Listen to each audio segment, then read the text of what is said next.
I'm Joanne and welcome to Pastels with Joanne. And today we're going to be working on our bear painting. So I'm going to just dive right in.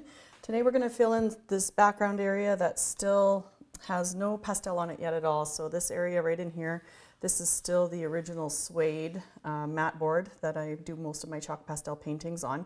So suede is a kind of really a soft velvety surface and works really well for chalk pastel. So we're going to fill in this section with the first coats of pastel and just kind of show you how to fill in, and you can see how the color picks up on here. So I'm going to start right in here, and I'm going to just kind of zoom in on my photo, just kind of generally follow the pattern of color that I see happening in here. So this area, once it's filled in with detail, is going to have a whole bunch of spruce trees and branches and pine needles and things like that that are in that section. So I want to get the main colors kind of pieced in there, and then I'll be doing the branches and specifics, really close up of some of the branches and trees and stuff in over top of that. So I'm just going to get basically using a layer of pastel to get in there so that the background is sort of filled in. So what I'm using today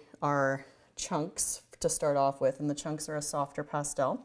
Work really great for adding lots of really intense color. The pigment is really high in chunks, so the chalk is a bit softer, which makes it really easy to lay on really brilliant colors.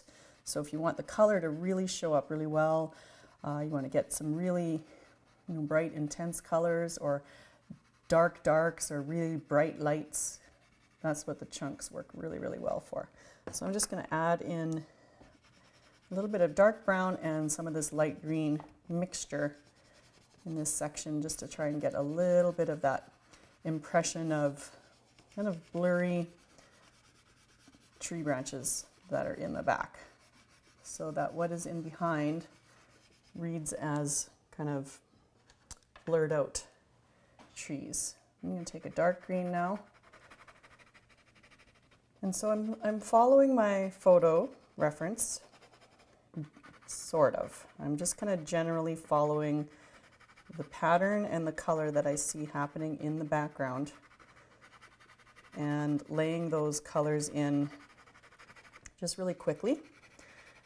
And then I'll blend some of those together once I have it laid down so that it looks more blurry. Right now it's going to show up quite intense and bright, but that will all get softened after I've got a couple layers in there. So I'm just going to move over. I'm going to add another brighter green in here, so I've got a few brights peeking through in the background in a few spots. So this one is going to be a really great one. It's really, really a bright lime green. It's going to work beautifully for some of the close-ups that I'm going to want to have of the branches and the pine needles. It's going to blend some darker green in beside that, and you'll be able to really see some strong contrast in here with those colors. And as I move down, so into this area, there's going to be a close-up tree, but I am going to fill in still sort of generally what I see in the background, even though a lot of it is filled up with some of these closer branches. I'm going to put that background color in first for the most part. The one thing that I am going to do as I get closer to where I've already marked out where this main tree line is, and so I don't want to lose that marking. That's kind of important reference in terms of where the bear is sitting. So I'm going to just fill that in now so that I don't lose that edge. I want to know where that is for later. So just following the lines that I drew before. And that comes all the way down to the bottom. And the bear kind of comes right up beside that tree branch.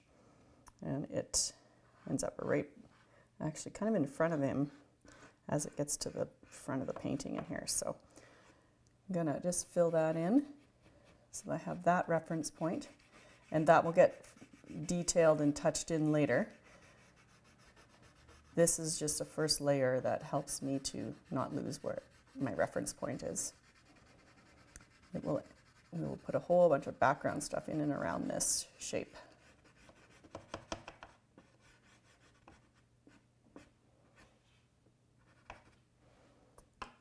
Okay.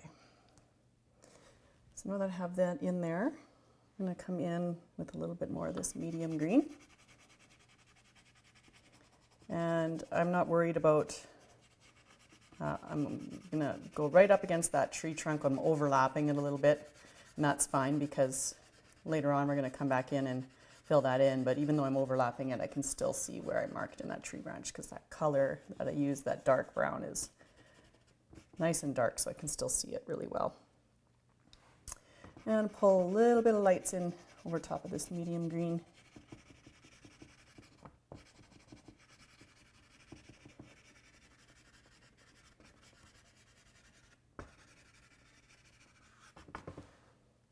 So it looks kind of messy right now, but we're going to kind of blend all this together in just a moment. So this is a really dark green. I'm just going to add a tiny little bit of this in a couple of spots here. We just have a dark spot in behind the one area of the bear's back. And I want to kind of mark that in there so I get that dark area happening. A little bit of that kind of peeking through up in here as well. Okay. So now that I've got a couple layers in there, just going to add just a smidge of brown, kind of peeking through in a few spots in this area as well. And then I'm going to blend it all together.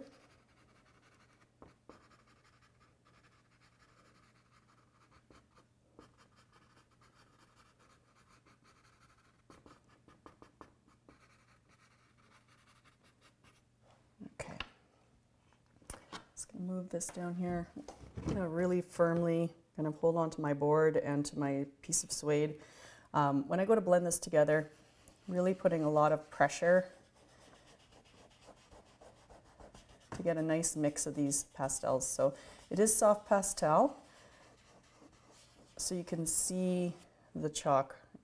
Just like chalk pastel is just like chalk, similar to chalk you would use on a chalkboard. So it's nice and soft, it comes off on your fingers, comes off on the suede a little bit. But as I blend it with my finger, what happens is it works its way into the nap of the suede, into the material of the suede, and kind of holds on to the fibers of the suede.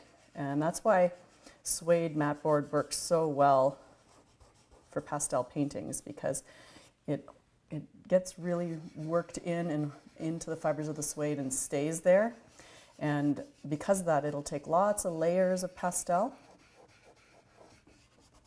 and you can go over top of it, lots of layers, and the pastel doesn't come off as easily because it's kind of sitting inside the fibers as opposed to sitting just right on top of a smooth surface of pastel paper or another surface you may use for pastels. So works really great for that. So you can see that that softened everything and made it a little bit blurrier, which is kind of what I was going for.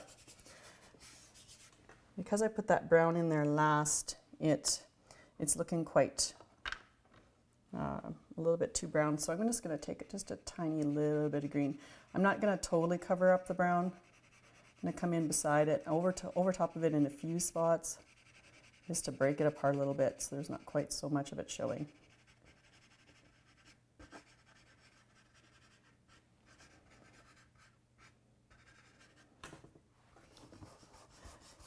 And that's basically all I'll do for background in a particular section. And then I'll come back in and add all of the details of the branches in the foreground afterwards. So I'm going to move over to this other section that's on the side of the tree. Oops. Okay, so what we have on this in this area is a few sections where it's got more browns kind of peeking in through the background. So I'm going to kind of just fill in those few areas that I see so I can get that placement in there first.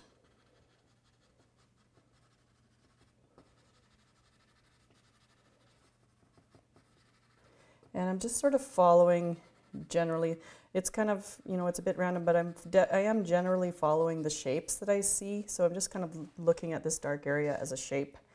And any little dark sections that I see, I'm just going to kind of fill in the shape that it seems to be making, just so I have that area put in. Those are, kind of gives me some reference points as I work my way up to that tree area.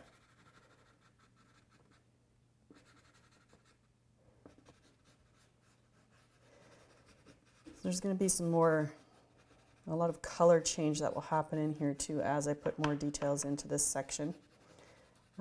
This is a very warm brown. I'll be putting some cooler colors in there too. But for now we're going to get some layers of greens happening in there first so I have that base. So I'm going to take a couple of darker greens.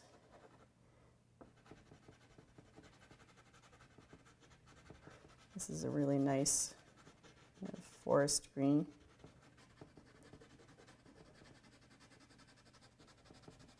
Get a few of those working in there.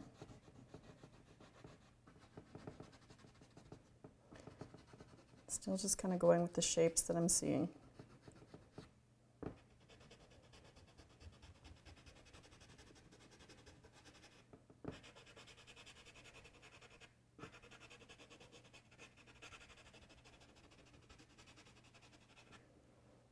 A little bit of that at the bottom.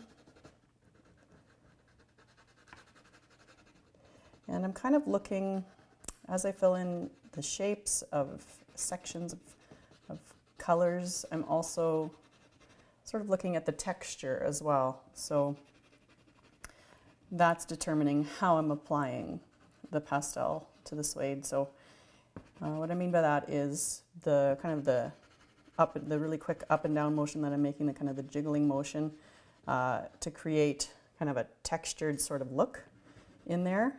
Doing that on purpose because that is the type of texture that we have going on in there. If it was an area that was really smooth, then I would be doing something more gentle and side to side, side by side like that. So each area you're going to fill it in depending on the type of texture you're going for as well. So I just chose a green that's just a little bit lighter than that one. Add a little bit of that in there.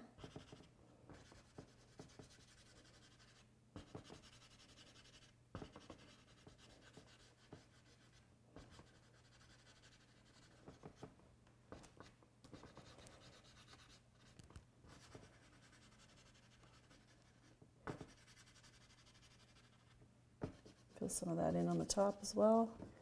Get up to this top corner.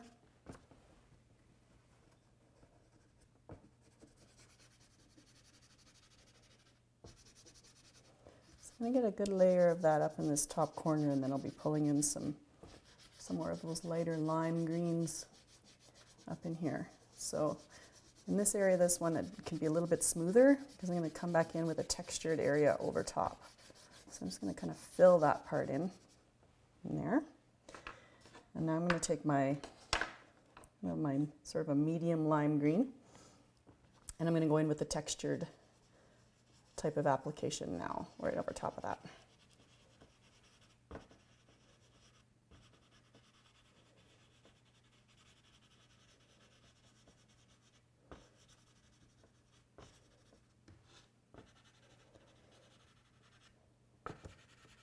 And we're going to fill some of that in. We've got this color kind of coming in multiple areas in here. So I'm going to pull that in a little bit of a bigger section through here.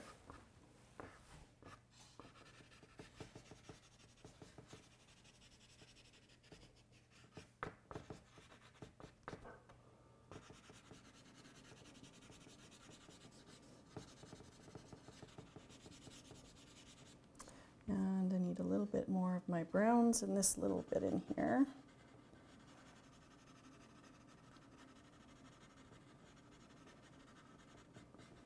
So you can see it doesn't take long to kind of fill in a little bit of a background section. I'm going to take a little bit more of my browns in this bottom section too. And then you're ready to kind of go in with a little bit more fine tuning and adding in some more specific details.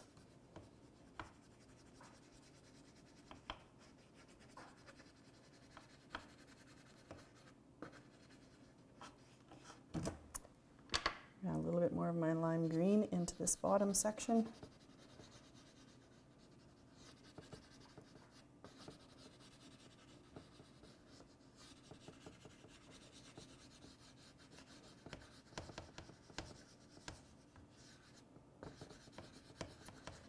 And there's just a few areas where I have only one kind of layer of pastel in there, so I need to add a second layer in to make it a little bit easier to blend that out. So in these browner sections, I'm going to put just a little bit of green back in there. And into this lime, I'm going to break that apart with this medium green.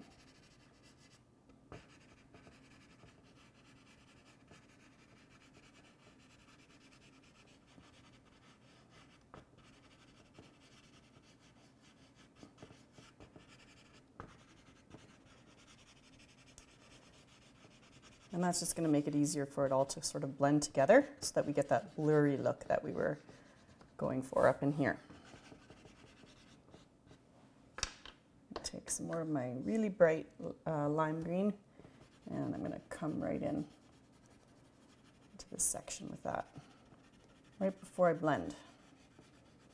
And then that'll all soften out again.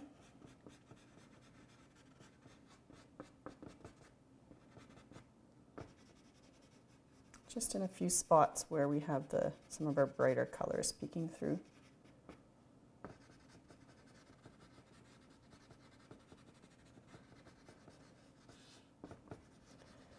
So this is all kind of general.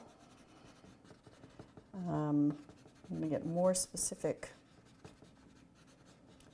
as we get into the next layers.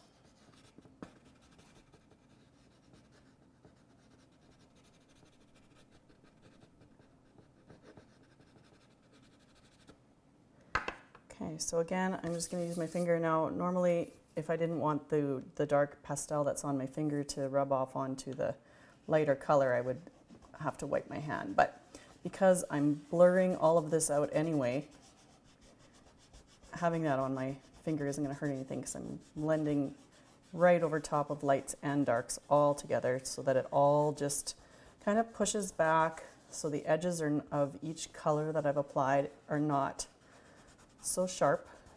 Makes everything look blurrier and further away.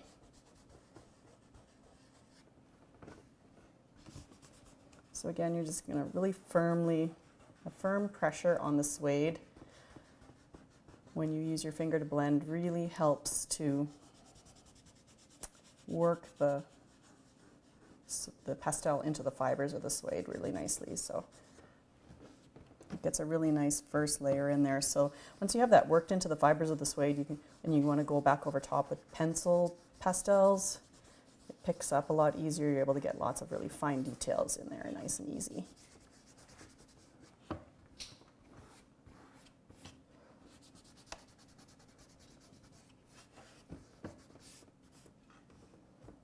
Got all that blended out.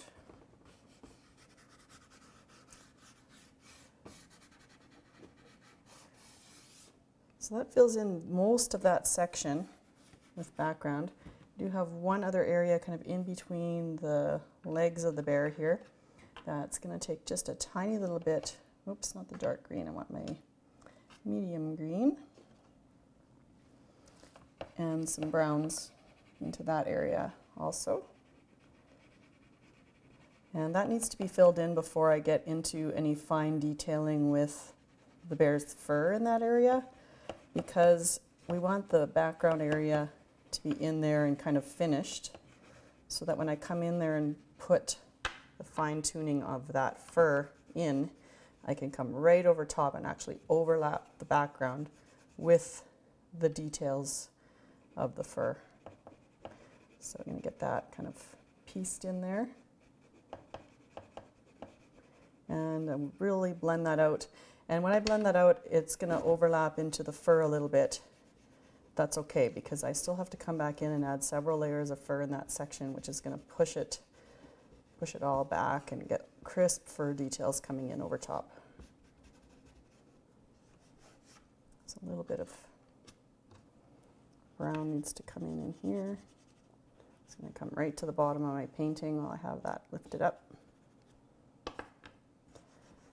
And eventually I'm either going to have to put this on a flat table or turn it sideways and actually paint sideways so that I can get those little bits of the bottom area of the painting kind of filled in really precisely in those sections. Okay, so I just have one more little area, move this down here, where I have just one more little chunk to fill in a background, and then we're ready to fill in all of that stuff in the foreground. So this section is all area of really bright greens. It is a close-up of some pine branches. And so we had to get really specific with the shape of those ahead of time, even though we're only putting in our first layers, so that when we come in, we can get really fine details right away. So this section on the photograph looks really blurry because my photo reference, the photographer, is zoomed in on the bear, and the focus is on the bear, which made this area of the photo blurry.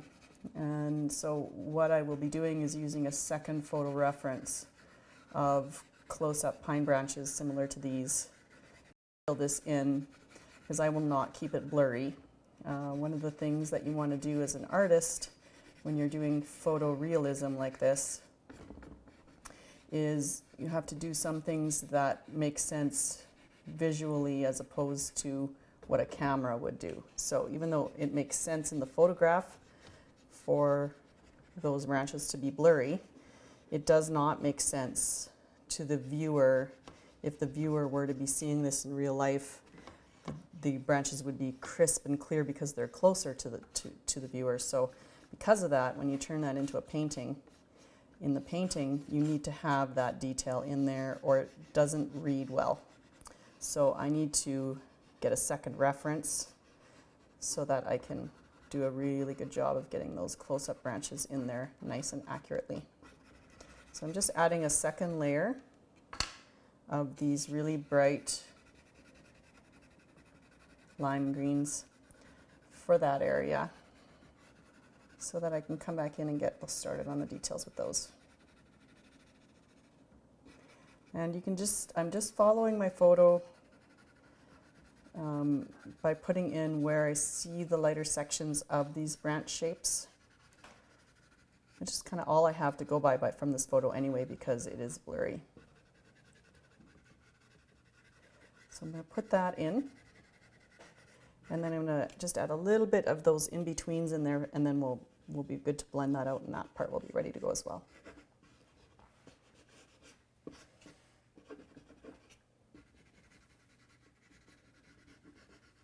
So it's really picking up some nice bright color in there.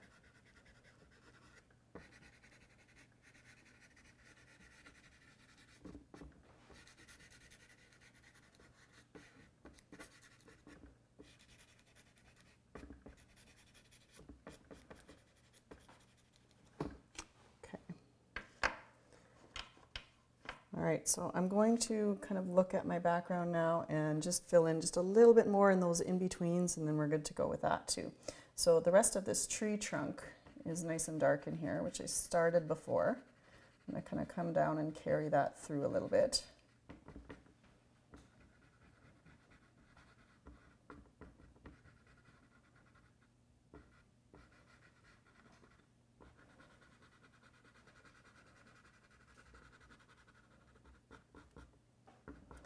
And so as I'm putting this in, I'm following my photo and making sure that I get all the areas where the tree trunk is poking through the branches filled in, so that makes sense as the viewer's eye travels down the painting. It's all connected in here. So just following that down. And you can see the difference that makes with the lights and the darks sitting next to each other. It really is kind of bringing those branches forward and pushing that tree into the background.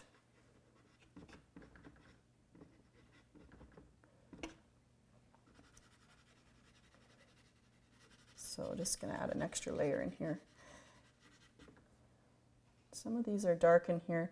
There's branches peeking through that are causing some nice darks. So I'm going to add a little bit of that as well.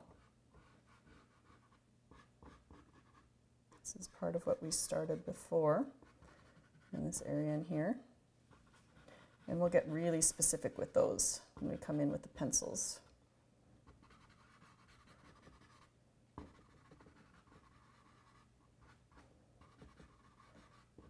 So I'm getting a little bit softer now with the pressure I'm putting on this dark brown, because this dark brown is nice and soft. And sometimes when you have the softer the pastel, the more intense the color. And I do want it to look dark brown, but not as dark as it did in the trunk area. I'm just going to come in and add just a little bit of my medium green now. And then we'll be ready to blend that out as well.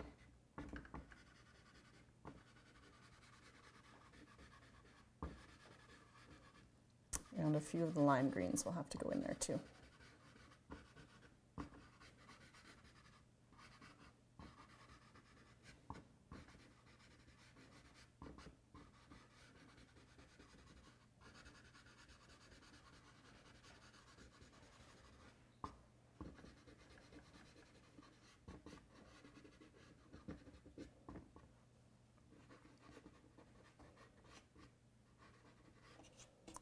Okay, so now that I've got that layered in here, I have a little bit up in this top corner to put into. So I'm going to put a little bit in here. And so all we have left to do now is to just blend that out, and then we're ready to come back in and put all our fine details in over top of this background section. So I'm going to use my thumb sort of just to blend out these brights, because my thumb is cleaner. I want to keep those brights nice and light in this particular section. And blending that out, and then we're ready to come back in. We're going to put some fine details into these branches, so that'll be fun. All right, so I want to thank you for joining us today. Again, I'm Joanne Marsheldon, and this is Pastels with Joanne. Join us next time. We're going to be adding some really fine details into this piece, finishing it up. And you can find us at joannemarsheldon.com. Look for us for art classes and paint and party night events. Thanks so much. See you next time.